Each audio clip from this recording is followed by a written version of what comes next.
Hello everybody and welcome to another Nephilim Builds. Today we'll be covering the Half-Genie Hero, Shantae. As always, keep in mind that these videos are about capturing the spirit of the character rather than capturing all of their abilities perfectly. One thing to note real quick before we begin, in my previous videos making the Goblin Slayer gang, I picked their levels based on their in-universe guild ranks, with each of the 10 ranks representing 2 levels in D&D. From here on out, there will be no such frame of reference, so my stopping points will be completely arbitrary. Also, this is going to be a more general Shantae build focusing on some of her basic staples rather than focusing on any one game or covering all of them. With that settled, let's do our ability scores. So to start off, Shantae is incredibly cheerful, charming, and just hard to hate, unless you're risky, so we'll be putting the 15 into her charisma. Next, we'll put the 14 into dexterity because she's incredibly agile and a really good dancer. Up next is Constitution with the 13, the girl can take a hit, and the 12 in Strength because Shantae is a platformer and that's what jumping's tied to. And now we come to the mental scores, and to be honest, I had a hard time deciding which one to dump. I love Shantae, but she's dumb. And I mean not realizing the ninja scroll you're reading is actually a roll of toilet paper that you wrote on. Dumb. Ultimately, I put the 10 into Wisdom and the 8 into Intelligence, but you might pick differently. Either way is good. Moving on to race, Shantae is half genie. It's right in the title, which means she's a Genasi. We don't really know what kind of genie her mother was, I think, and I doubt it's anything like D&D genies, but we're gonna make Shantae a fire Genasi because she's hot. Also, they get some spells that will be good for us.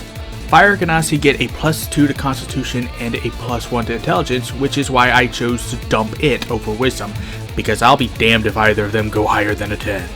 Also, I know Tasha's is changing the racial score increases to let you put them where you want, but I didn't find this out until after I made these slides and didn't want to do them all over again.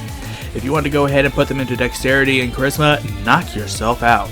Fire Genasi also get Dark Vision of 60 feet and Fire Resistance, as well as the Produce Flame cantrip, which will use our Constitution.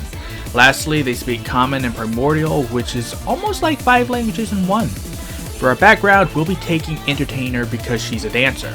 Folk Hero would also work, and would probably work better because she's the Town Guardian, but that will give her proficiency into Wisdom skills, and I'm trying to give her as few as possible. That said, I'm gonna fail that in a few minutes, so feel free to give it to her anyway. Or just customize the Folk Hero background. Huh. Why didn't I think of that?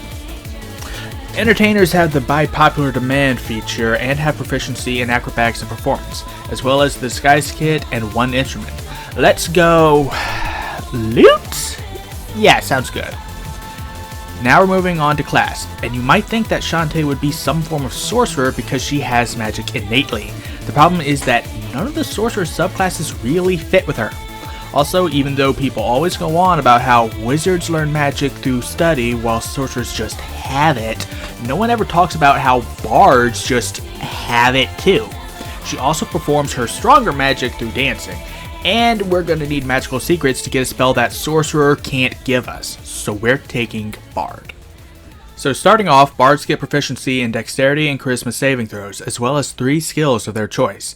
And this is where I hit my biggest hurdle. Our background gave us the 2 most important ones already, and most of the other Dexterity or Charisma skills just don't fit her. She's not very deceptive, she's definitely not intimidating, she doesn't really do any sleight of hand, and I don't care if she was a ninja in that one DLC, she's not stealthy. You never truly realize just how many mental skills there are until you actively try to avoid them. Screw it, we'll take Arcana to know stuff about magic, Investigation to find secrets, and Persuasion because it's the only one left that kind of fits. Bards have proficiency in light armor, but we're not going to be using any. Have fun with that. They also have proficiency in simple weapons, hand crossbows, long swords, rapiers, and short swords, which we'll also use none of. Have fun with that. They also get to pick 3 more instruments, which will take the lyre, pan flute, and viol, or viol. I don't know how you pronounce it. Real quick, the only reason I'm picking these is to keep things official, but I see no reason why you can't homebrew musical instruments. They're just instruments. In fact, if I'm your DM, I'll allow you to have bells on your wrists and hips for your instrument so you can flavor it as you dancing to cast your spells. The last thing you get at first level is Bardic Inspiration, which starts off as D6s. Moving on to level 2, bards get Jack of all trades and Song of Rest, which is also a d6. At level 3 is the good stuff, starting with expertise, which will of course to be taking with acrobatics and performance. More importantly is our bardic college. Now if you want to go for more of a pirate's curse Shantae, then you could take College of Blades, but for a more general build, we'll be taking College of Lore. Right away we get cutting words. Shantae isn't above name calling. And we get 3 more skills of our choice. Shit! Never thought I'd regret picking Bard. Screw it, we'll take Deception, Intimidation, and Perception. Now, is there anything else at this level? Nah. At level 4, we get an ability score improvement, which we'll use to round off our Constitution and Charisma. At level 5, we get Font of Inspiration, so we can use our Inspiration more often, and our Inspiration dice become d8s. At level 6, we get Counter Charm, as well as Magical Secrets, which we'll get to in a minute, and at level 7, nothing. All we get is 4th level spells here, but that's exactly what we need and where we'll be stopping. I could go to level 8 for an ability score improvement, but staying here is more fun. Ain't I a stinker? Since we're stopping here, we can now add all of our modifiers. Now before you say it, yes, I forgot Jack of all trades. Don't make builds past 10 PM, you will forget things. Like the Burning Hand spell that we were supposed to get at level 3 that I forgot about until this point in making the slides. Seriously, why do you guys like these? I'm bad at this. Our spell attack modifier for Produce Flame is a +6 at this point, and the DC for Burning Hands is 14. Now let's do spells before I make a bigger ass of myself. So as a bard, Shantae is our first non-wisdom casting class with Charisma instead, a spell DC of 14 and a +6 spell attack modifier. We'll have 3 cantrips at this point, the first of which will be Vicious Mockery, a bardic necessity, and as we've said, Shantae isn't above name calling. Might as well make it hurt. It's also going to be her main method of attack for a while besides Produce Flame. Have fun with that!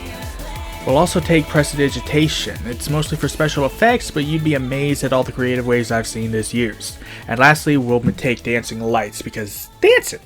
I think it's obvious at this point that spell selection is where I struggle most. Now at 7th level, Shantae will have 4 first level slots, 3 second and third level slots, and 1 4th level slot, as well as 10 spells to choose from. Starting with 1st level, we have Charmed Person, a great way to end a fight peacefully because Shantae is a nice girl. We also have Detect Magic to find magical secrets, and Feather Fall because she never takes falling damage, except for when she lands on spikes, so just avoid those in general. Lastly, we have Thunder Wave, which will make for a nice Thunder Puff. Next for 2nd level, we'll have Cloud of Daggers, which is like the scimitars, just not around you, and Heat Metal because it's awesome. Bite me and fight me. Next we'll take Pyrotechnics for a bigger light show, and Shatter for a Thunder Puff with range. From 3rd level, we'll take Hypnotic Pattern, and lastly, we'll take Polymorph from 4th level. Keep in mind, if you use this on yourself, then you still have to make concentration checks when you take damage. I learned this the hard way last week. Screw Meriliths. And now to pick our 2 magical secrets from level 6. We'll take Shield for the first one for a quick bubble. You can take Mage Armor if you want, I just think a potential 17 AC is better than a flat 15. More importantly, we're taking Thorn Whip from the Druid list. Congratulations, we now have the Hair Whip attack. Now let's get back to the main sheet. So for Shantae's inventory, she really doesn't carry anything. You will need some sort of instrument to cast magic with though, so pick whichever one you want. Remember the bells! She has no armor and definitely no weapons, but we will add the Thorn Whip to damage. Without armor, her AC is just a 12. I said she can take a hit, but she's also gonna take a hit. Really hard to avoid taking damage in those games. She has a movement speed of 30, and with an average HP of 59 and 7d8 hit die, we are now done. Keep in mind, you can still multiclass into Sorcerer for a wider range of spells. Like I said, I just don't know what subclass would work for her, but maybe you guys know something that I missed. Let me know in the comments, and stay tuned for next week where we make Ori from Ori and the Blind Forest.